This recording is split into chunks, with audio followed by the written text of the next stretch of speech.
베데스다 이 이야기가 38년 된 병자가 그 베데스다라는 연못에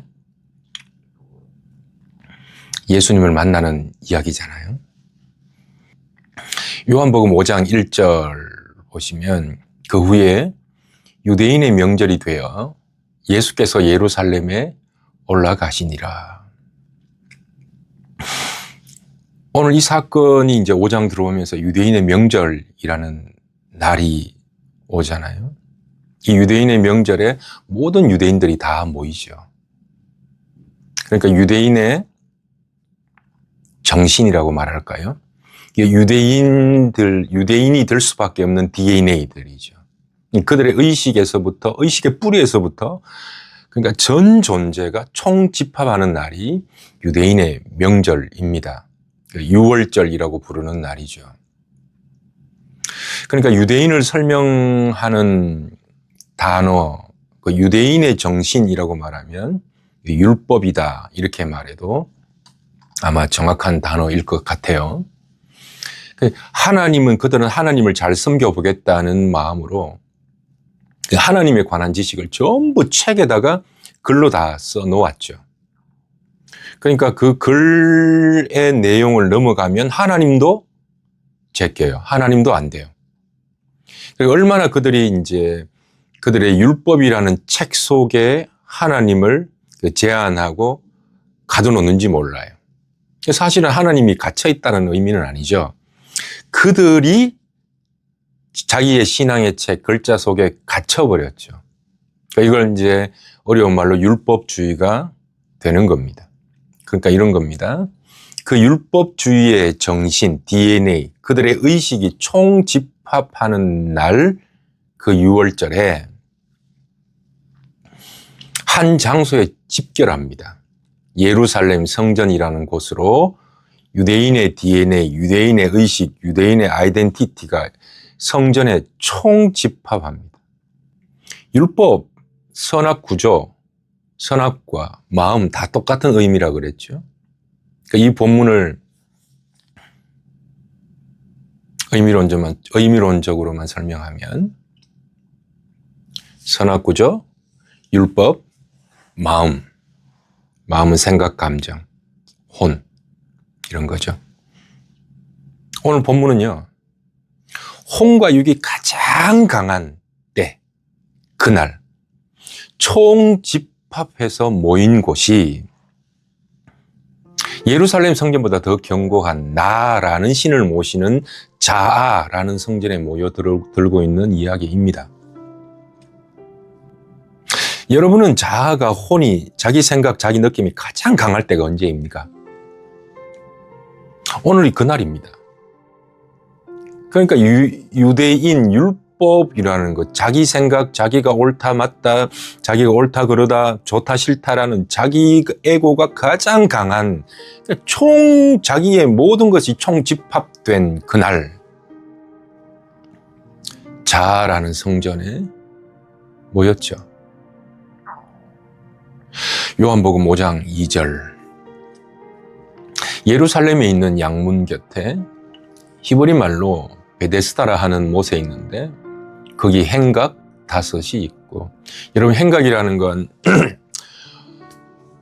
우리말로 포치라 그럴까요? 기둥이 이렇게 5개 서 있고 복도가 있는 지붕이 있는 그 있잖아요. 그 건물 그 페르시안 집들 보면 왜 이렇게 천막이 이렇게 있고 이렇게 기둥이 있으면서 그 위에 지붕으로 이렇게 비를 피할 수 있는 그런 걸 보고 행각이라 그래요. 지붕이라고 그렇게 해도 말해도 표현이 틀리지 않고 복도라고 해도 틀리지 않죠. 기둥입니다. 양문 곁에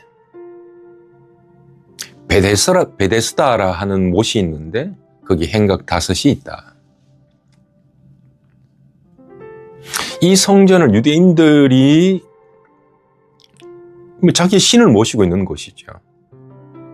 그 성전을 바치고 있는 5가지의 기둥 행각은 율법이잖아요.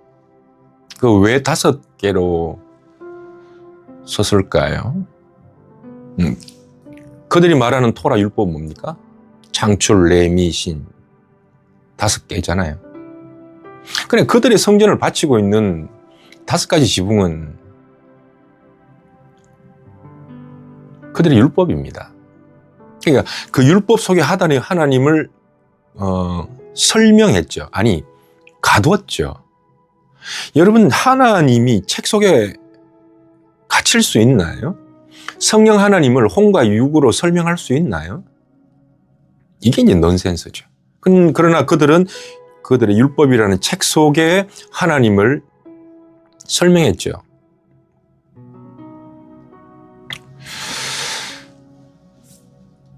나라는 신을 모시는 자아. 그들에게 율법은 선악구조, 마음은 혼육, 생각, 감정이죠. 5개의 기둥이네요. 여러분, 내 마음속에 자아라는 성전이 있는데 그 자아라는 성전으로 들어가기 위해서 5가지 문을 통과합니다. 5가지 문이 뭐예요? 눈, 귀, 코, 입, 촉, 오감이죠.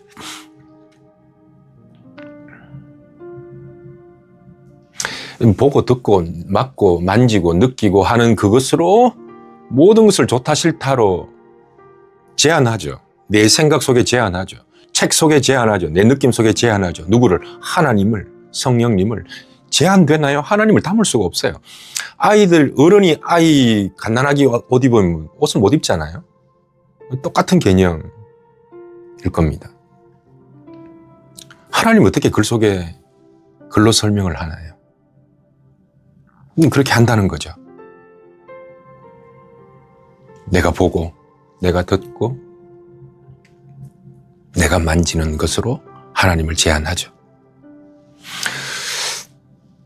재밌는 표현이 양의 문 옆에 베데스다 연못이 있대요. 양의 문이라는 건 제물로 삼기 위해서 양이 들어가는 문이잖아요. 이게 진짜 은혜의 문이잖아요.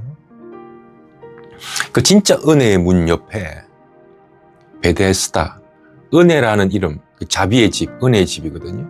은혜라는 이름을 가진 베데스다 못.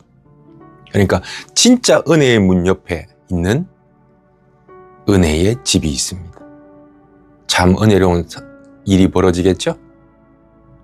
근데 그 안에 은혜가 있는 것이 아니라 많은 병자가 있습니다. 요한복음 5장 3절. 그 안에 많은 병자, 맹인, 다리 저는 사람, 혈기 마른 사람이 누워. 여러분이 많은 병자라고 하고 굳이 병을 기록하는 사람들의 그 병명을 보면 참 재미있어요. 맹인, 다리 저는 자, 혈기 마른 자. 여러분, 이 3가지 병은 구약에서 전부 하나님의 은혜가 떠난 자를 상징할 때 쓰는 단어예요. 그러니까 하나님의 은혜가 떠나버리면 이렇게 된다라고 여겼던 병들입니다. 보이지 않으니까 어디로 갈지 모르는 맹인. 갈 수 있는 힘이 없는 다리 저는 자. 온몸에 마비가 되어 움직이지 않는 자. 혈기 마른 자가 진짜 은혜의 문 옆에 그들이 생각하는 은혜의 집이라는 곳에서 살고 있습니다. 사람을 오감은 세상과 연결된 문이잖아요.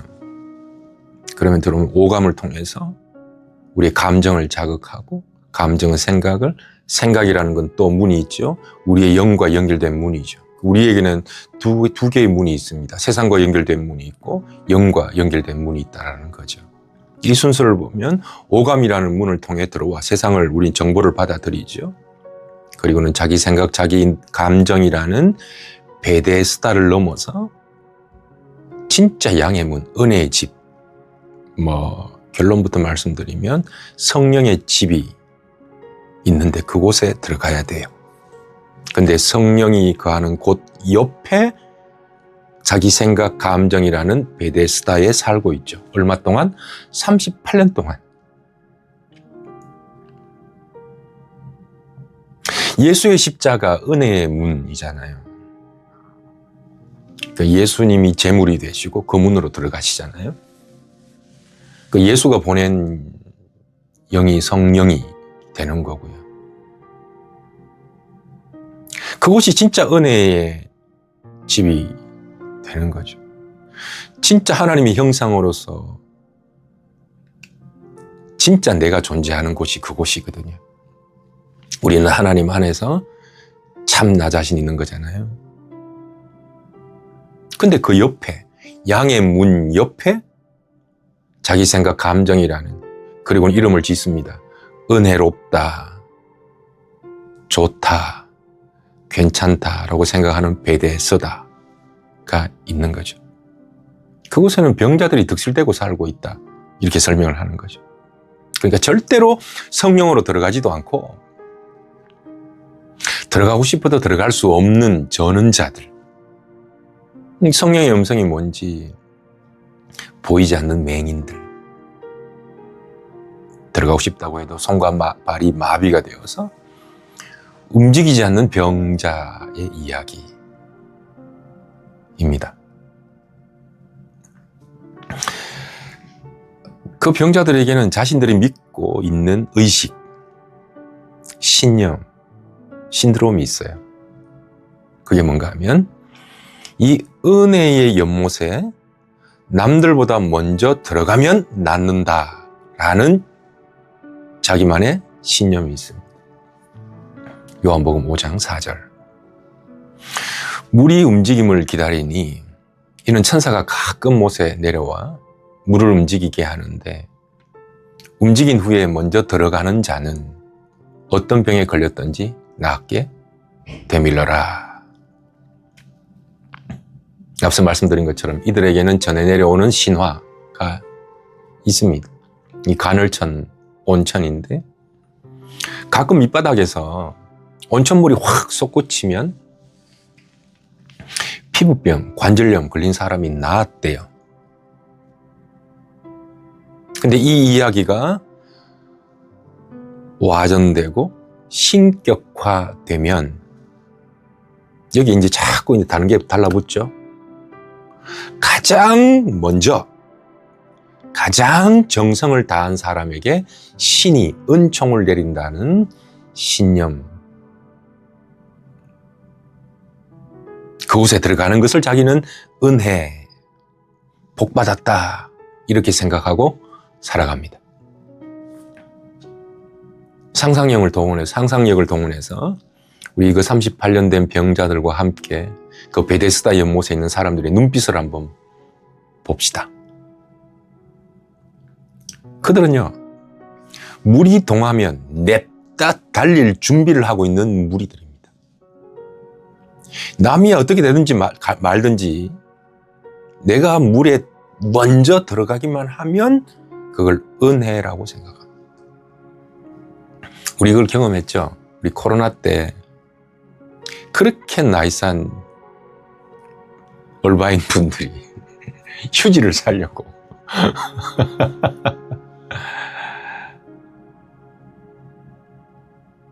물이 동하면 냅다 달릴 준비를 하고 있는 그 눈빛 말입니다. 그걸 은혜라고 생각하고 살아가는 거죠. 그리고 그 기간이 38년입니다.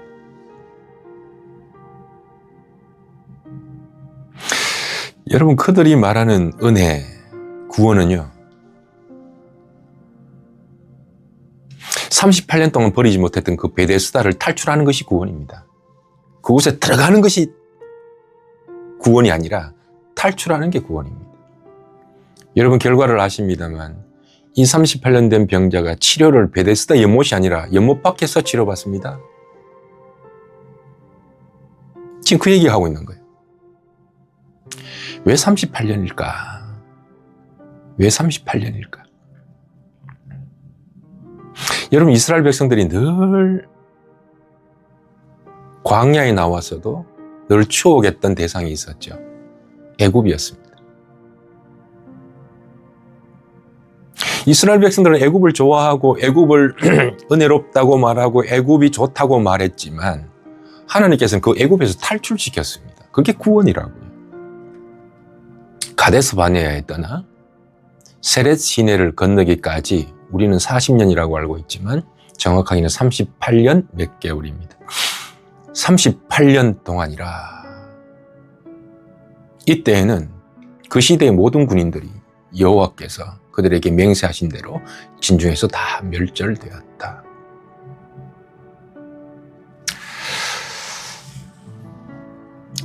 이 38년이라는 단어가 주는 메타포가 있었네요. 그 이스라엘 백성들은 애굽을 신으로 자기의 생각으로 그곳이 가장 좋았다. 자기 느낌으로 그곳이 가장 따뜻했다. 그 난로가에 있었던 그때를 추억하는 거죠. 자기 생각, 자기 감정으로 살았던 날이 38년이에요. 어디서? 영옆에서, 혼에 서서 38년을 살고도 모릅니다. 그날이 언제라고요? 6월절. 자기 혼이 총집합하는 그날이 6월절입니다. 6월절이 뭐예요? 출애굽할 때 10가지 재앙이 있었는데 10번째 재앙이 뭔가 하면 애굽에 있는 장자, 첫 번째 아들 다 죽입니다. 근데 그때 여호와께서 말씀하시죠. 흠없는 어린 양을 피를 내어서 문설주에, 문에 바르면 그 피가 있는 집에 죽음이 넘어가는 거죠. 6월 넘어가는 거죠. 그래서 6월절이라는 의미는 하나님의 심판에서 보호를 받는 은혜의 상징입니다. 사실 이 여러 번 이제 재앙을 내렸지만 이 10번째 재앙 이후에 바로 왕은 항복하잖아요. 그러니까 이날 이스라엘 백성들이 공식적으로 애굽에서 해방된 날이에요. 노예에서 자유의 날이 된 날이에요. 바로 이 6월절은 흠없는 어린 양, 예수 그리스도의 십자가와 연결되는 절기죠. 우리에게 주시고자 하시는 메시지가 있는 것인데 애굽에서 나와서 하나님의 가나안 땅으로 가는 거잖아요. 이걸 구원이라고 얘기를 하는 거고요. 죄에서 나와서 혼에서 나와서 영으로 가는 거잖아요. 그럼 내 안에 죽어야 할 애굽의 장자는 누굽니까? 내 안에 죽어야 될 애굽의 장자가 누구냐고요. 애굽을 추억하는 그 큰아들 나 자신이에요. 그 애굽의 장자가 죽고 십자가로 살린 새로운 피조물 진리의 아들로 사는 거죠. 진리의 아들은 누군데요? 애굽에서 죽어야 할 장자는 옛자고요. 첫째 아들, 첫 번째 받은 나의 몸, 첫 번째 받았으니까 장자잖아요. 그게 죽는 것이고, 그게 죽고 다시 와야 할 둘째 아들, 진리의 아들은 뭔가 하면 성령, 양의 문으로 들어오셔서 생명을 주신 그 성령, 영입니다. 그러니까 옛자는 죽고 새로운 피조물, 영은 살아야 돼요. 이게 구원인 거죠. 그런데 많은 사람들이 그 영의 문, 혼과 육, 자기 생각 판단에 서서 살아가고 있다는 겁니다. 오감을 통해서 들어오는 자기의 자아라는 성전에서 끊임없이 오감, 끊임없이 판단하고 끊임없이 평가하고 끊임없이 결정하면서 그 결정을 은혜롭다, 지혜롭다, 가장 똑똑하다라고 살아가는 사람들의 이야기입니다.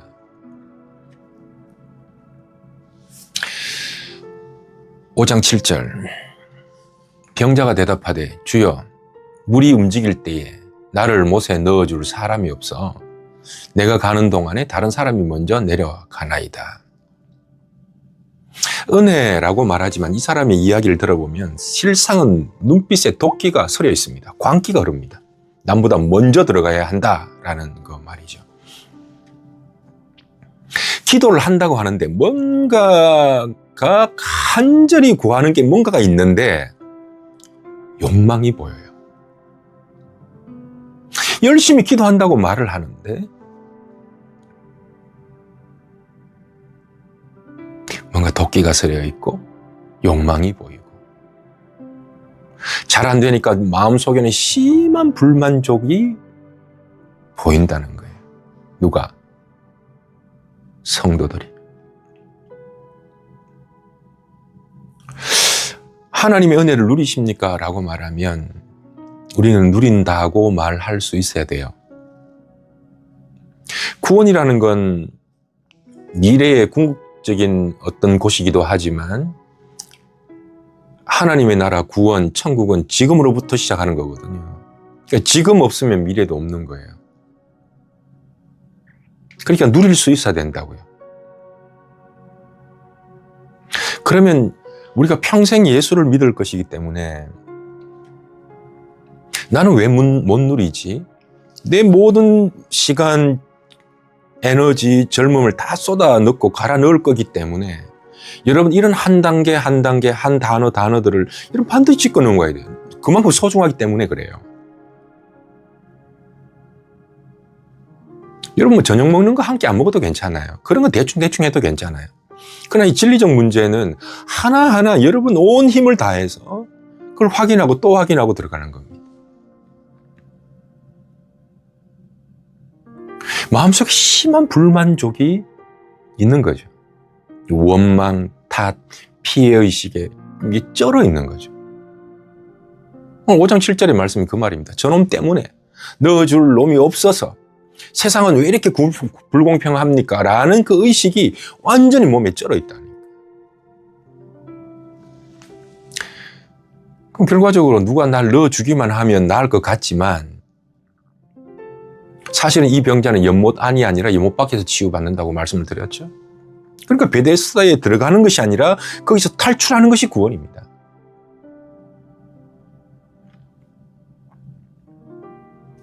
(5장 6절) 예수께서 그 누운 것을 보시고 병이 벌써 오래된 줄을 아시고, 여기서 중요한 두 단어가 나오는데 그 누운 것을 보시고 병이 오래된 줄 아시고. 한번 질문을 던져볼까요? 누가 아신다고요?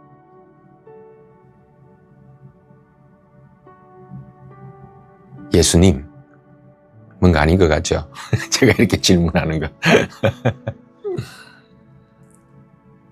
그럼 이제 이렇게 한번 물어봅시다.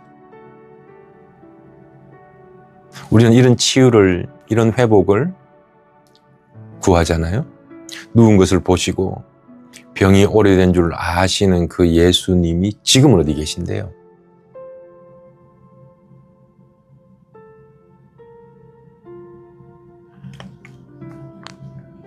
우리는 이런 질문을 던지면 벌써 안다고 벌써 이게 뇌에 이게 정보망을 딱 닫아버리는 것 같아요. 누가복음 17장 20절. 하나님의 나라는 볼 수 있게 임하는 것이 아니요. 또 여기 있다, 저기 있다고도 못하리니 하나님의 나라는 너희 안에 있느니라. 만약 이게 쉬운 개념 같았다면 제가 최근에 이거 한번 설교 때마다 이 얘기를 짧게 계속 넣습니다. 1년에 한 번 정도 하면 돼요. 쉬운 개념이라면. 제가 왜 이렇게 자주 반복할까요? 쉽지 않아서 그래요. 고린도전서 3장 16절. 너희는 너희가 하나님의 성전인 것과 하나님의 성령이 너희 안에 계시는 것을 알지 못하느냐. 예수님은 하늘 보좌 우편에 계십니다. 그리고 그 예수의 영으로 성령은 내 안에 계시죠.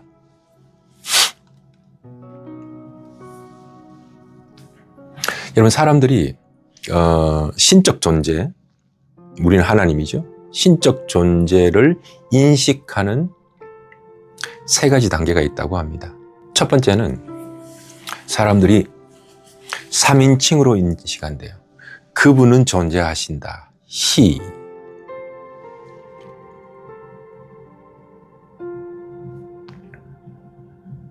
그리고 어느 정도 시간이 되면 조금 더 깊어집니다.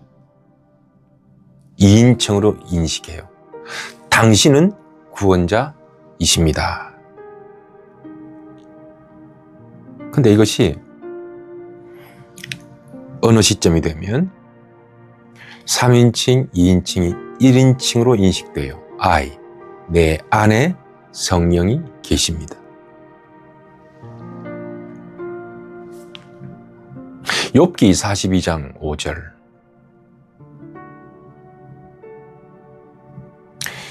내가 주에 대하여 귀로 듣기만 하였사오나 이젠 눈으로 봅니다. 듣다, 보다 이 비교급에 나오죠. 여러분 인체, 생물학적인 어떤 귀, 이제 눈으로 봅니다 이런 의미가 아닌 거 아시죠?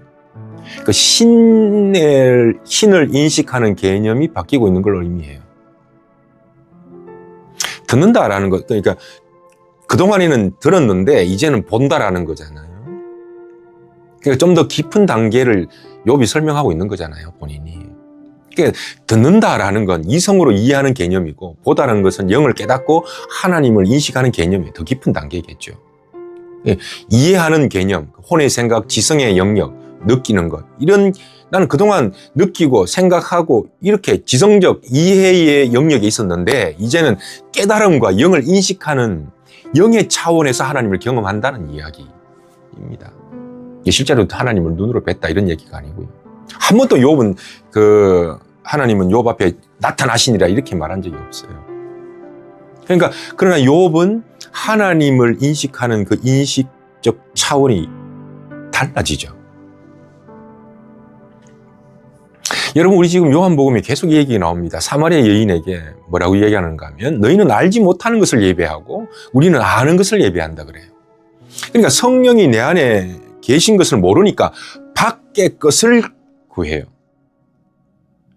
밖의 것을 예배해요. 자, 이게 실제로 우리와 연결하면 이런 게 되는 겁니다. 내 안에 성령님의 음성을 모르니까 자꾸 밖의 음성으로 귀에 오감, 행각으로 자꾸 들려달라고 구하는 거예요. 사람들은 표적과 기사를 구한다니까요.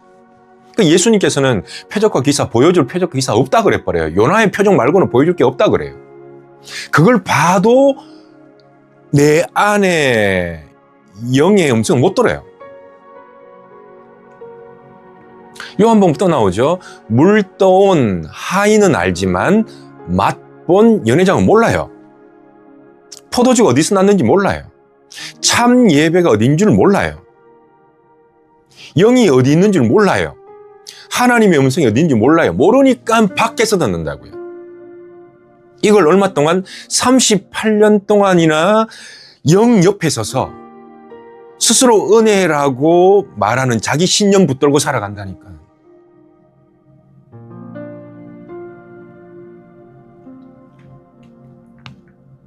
그래서 오늘 제가 이 강의를 준비를 하면서 이 모르는 내용은 없을 것 같은데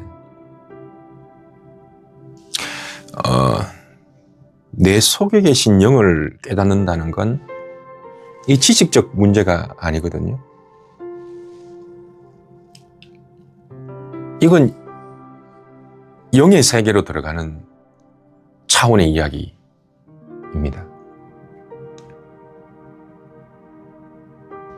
그래서 하나님을 기도하고 하나님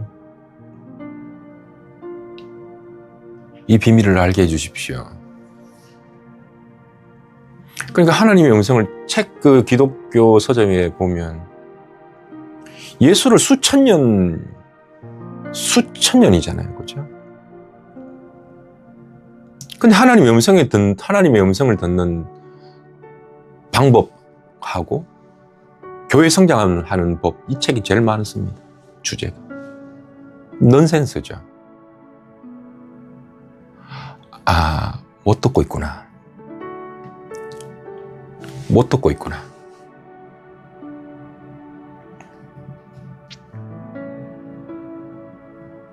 이게 38년 동안 지속될 수 있겠구나.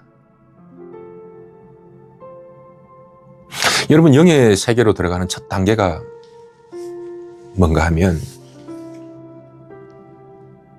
내 안에 성령 하나님이 공존, 함께 계신다는 것을 알므로부터 시작됩니다. 아이, 목사님 뭐래 뭐 뻔한 얘기를 하십니까? 영의 단계에 들어가는 관문은 내 안에 내 영, 혼, 육, 내 혼, 생각과 감정 안에 하나님의 생각, 감정이 있다라는 걸 알므로부터 시작합니다. 여러분, 이걸 알아야 분간은 안 되더라도 찾으려고 몸부림이라도 치잖아요. 그러니까 왜 모르고 있다라고 생각하는가 하면 자기 생각, 자기 의식, 자기 감정이 자기 전부라고 믿고 살아가기 때문에 그래요. 아, 저 사람 자기 속에 성령이 생각이라는 것이, 또 다른 생각이라는 것이 있는 줄 모르기 때문에 자기 생각이 맞다고 생각하는구나. 한 번도 의심하지 않는구나. 내 생각이 틀렸다고, 내 판단이 틀렸다고 한 번도 의심하지 않는구나.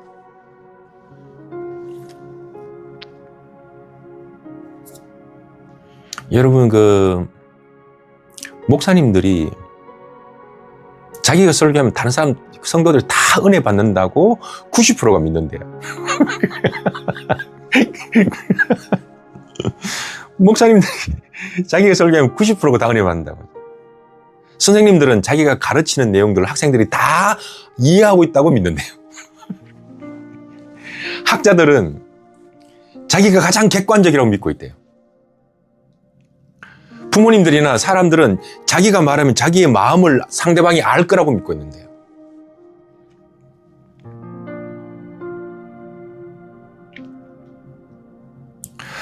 자, 지금 제가 너무 흔한 이야기고 오히려 너무 흔해서 의미가 죽어버린 단어를 지금 여러분들과 나누고 있는데, 하나님 내 속에 계시죠? 이건 진짜 말 그대로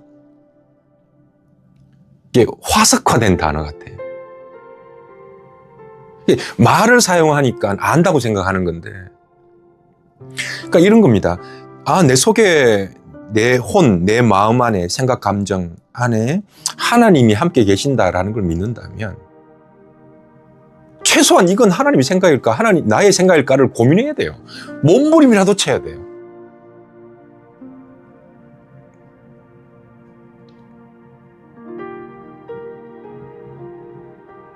그 사람들이 자기 속에 성령 하나님이 있다는 걸 모르기 때문에 표적을 보여달라고 그랬고 기적을 보여달라고 그러고, 제자들은 예수님을 따라다니면서 뭐라 그런 줄 알아요? 아버지를 보여달라고 그래요.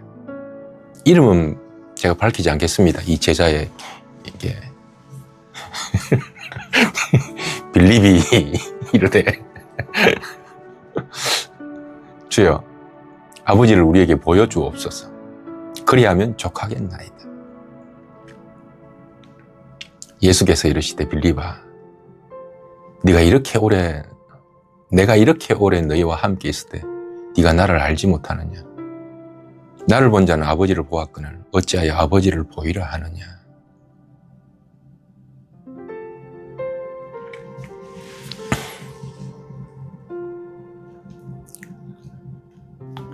여러분, 성령이 내 속에 있다는 걸 아는 사람은 단어를 좀 잘 들어보십시오. 음성을 찾지 않고 음성을 분별하려고 합니다. 왜? 내 속에 있으니까. 우리는 찾아요. 길을 찾고 우물을 찾아요. 그러나 의식이 살아있고 인식이 깨어난 사람은 분별합니다.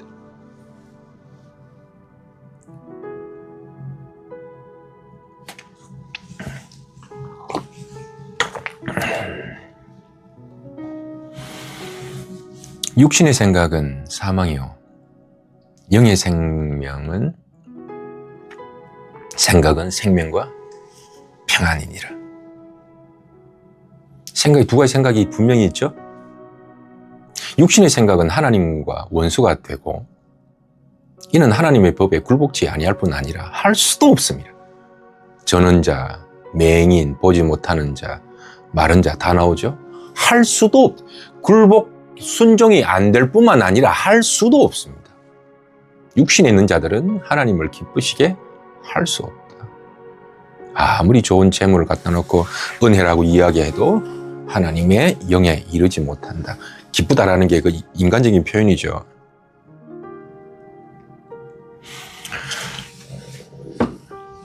그러니까 능력은 내 밖에 있지 않고 내 안에 있는 겁니다. 음성은 밖에 있지 않고 하나님의 음성은 내 안에 있는 겁니다. 그래서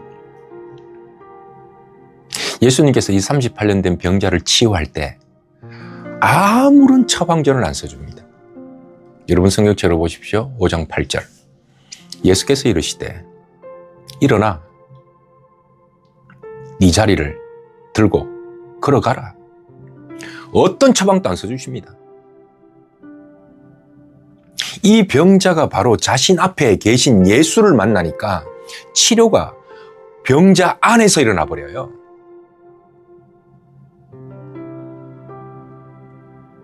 여러분 이런 단어 있죠. 네 믿음이 너를 구원하였다. 여러분 이 단어 이해가 됐습니까? 감히 내가 주님 앞에서 나의 믿음이라고 할 게 있나요? 예수님께서 너의 믿음이라고 말할 때 정확한 의미는 네 안에 있는 믿음입니다. 네 안에 있는 믿음이에요.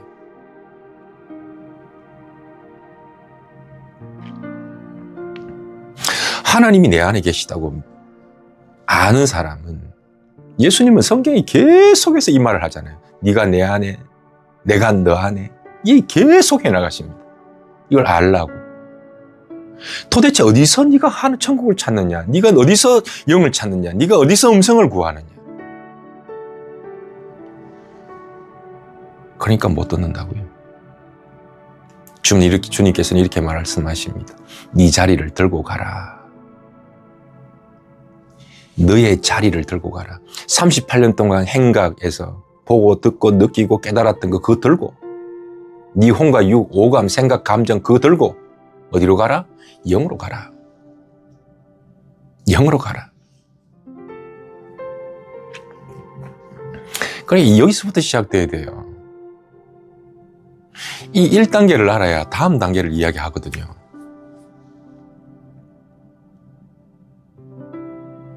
그 1단계를 모르고 다음 단계 이야기하면 말하는 사람 피곤하고 듣는 사람 피곤하고 그래요.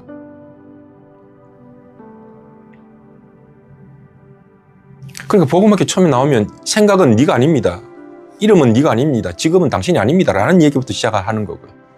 내 생각은 내가 아니고요. 내 감정은 내가 아니고요. 내 해석은 내가 아니고요. 이걸 우선 알아야 된다라는 겁니다.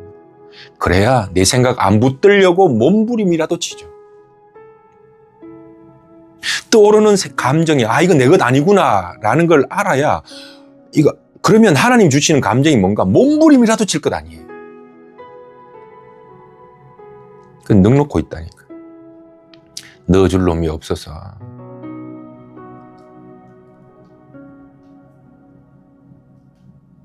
사람 아무리 만나도 이거 안 열리고요. 여러분 아무리 좋은 철학책 읽어도 이거 안 열립니다. 영적 세계 안 열립니다. 그래야 2단계에 들어갈 수 있어요. 2단계부터 나오는 이야기가 어떻게 분별하는데요? 이런 거 아닙니까? 2단계는 절대적으로 스스로 질문하고 경험해야 되는 영역이거든요.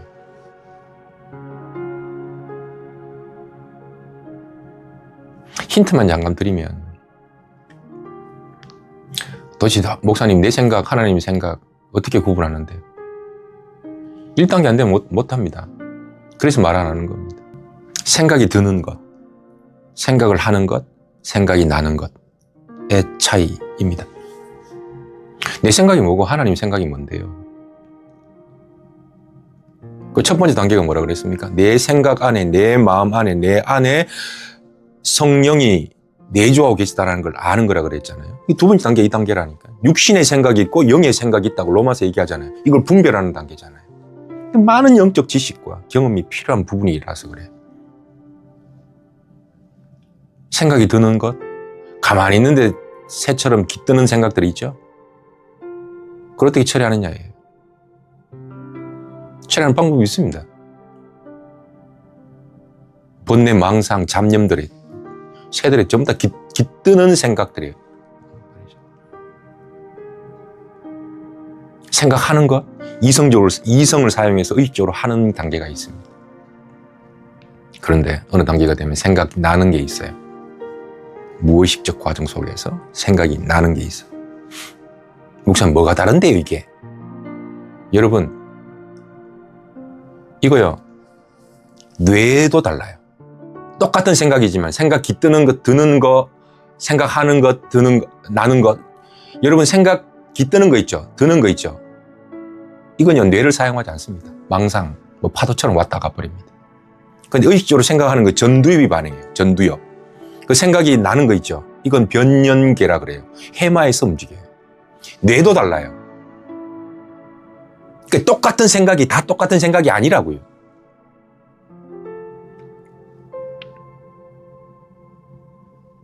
그 성경도요, 성령의 생각이 난다 그래요. 보혜사 곧 여호와 하나님께서 내 이름으로 보내신 성령 그가 너희에게 모든 것을 가르치고 너희에게 말한 모든 것이 생각난대요. 나게 하리라. 생각나는 단계.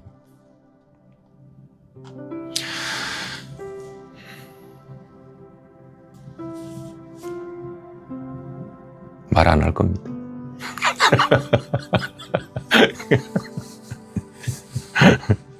여러분, 지식은요, 참 지식은 배우는 게 아니에요. 훔치는 거예요. 침노하는 거예요.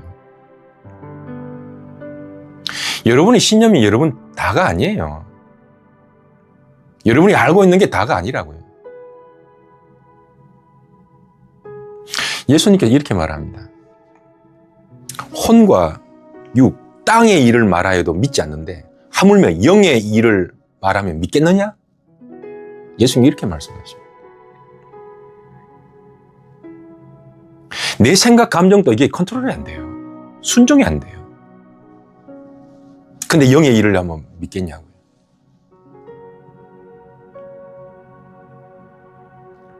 내 생각은 내가 아니에요. 똑같은 단어의 생각이지만 이 생각도 과학적으로도 내가 반응하는 뇌가 달라요. 영의 세계에서는 더 명확하고요. 내 감정이 내가 아니에요.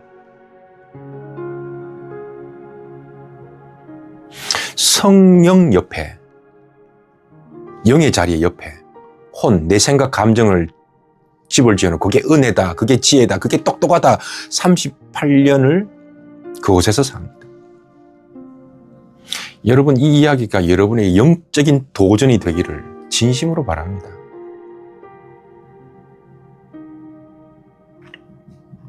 주님께서 이렇게 말합니다. 네 자리를 들고 가라. 네 자리를 들고 가라. 그거 들고 가는 겁니다. 너의 신념, 생각, 경험, 판단 이거 들고 영으로 가라. 이 말씀 하시기 전에 주님께서 뭐라고 마지막 말씀하시는 줄 알아요? 네가 낫고자 하느냐?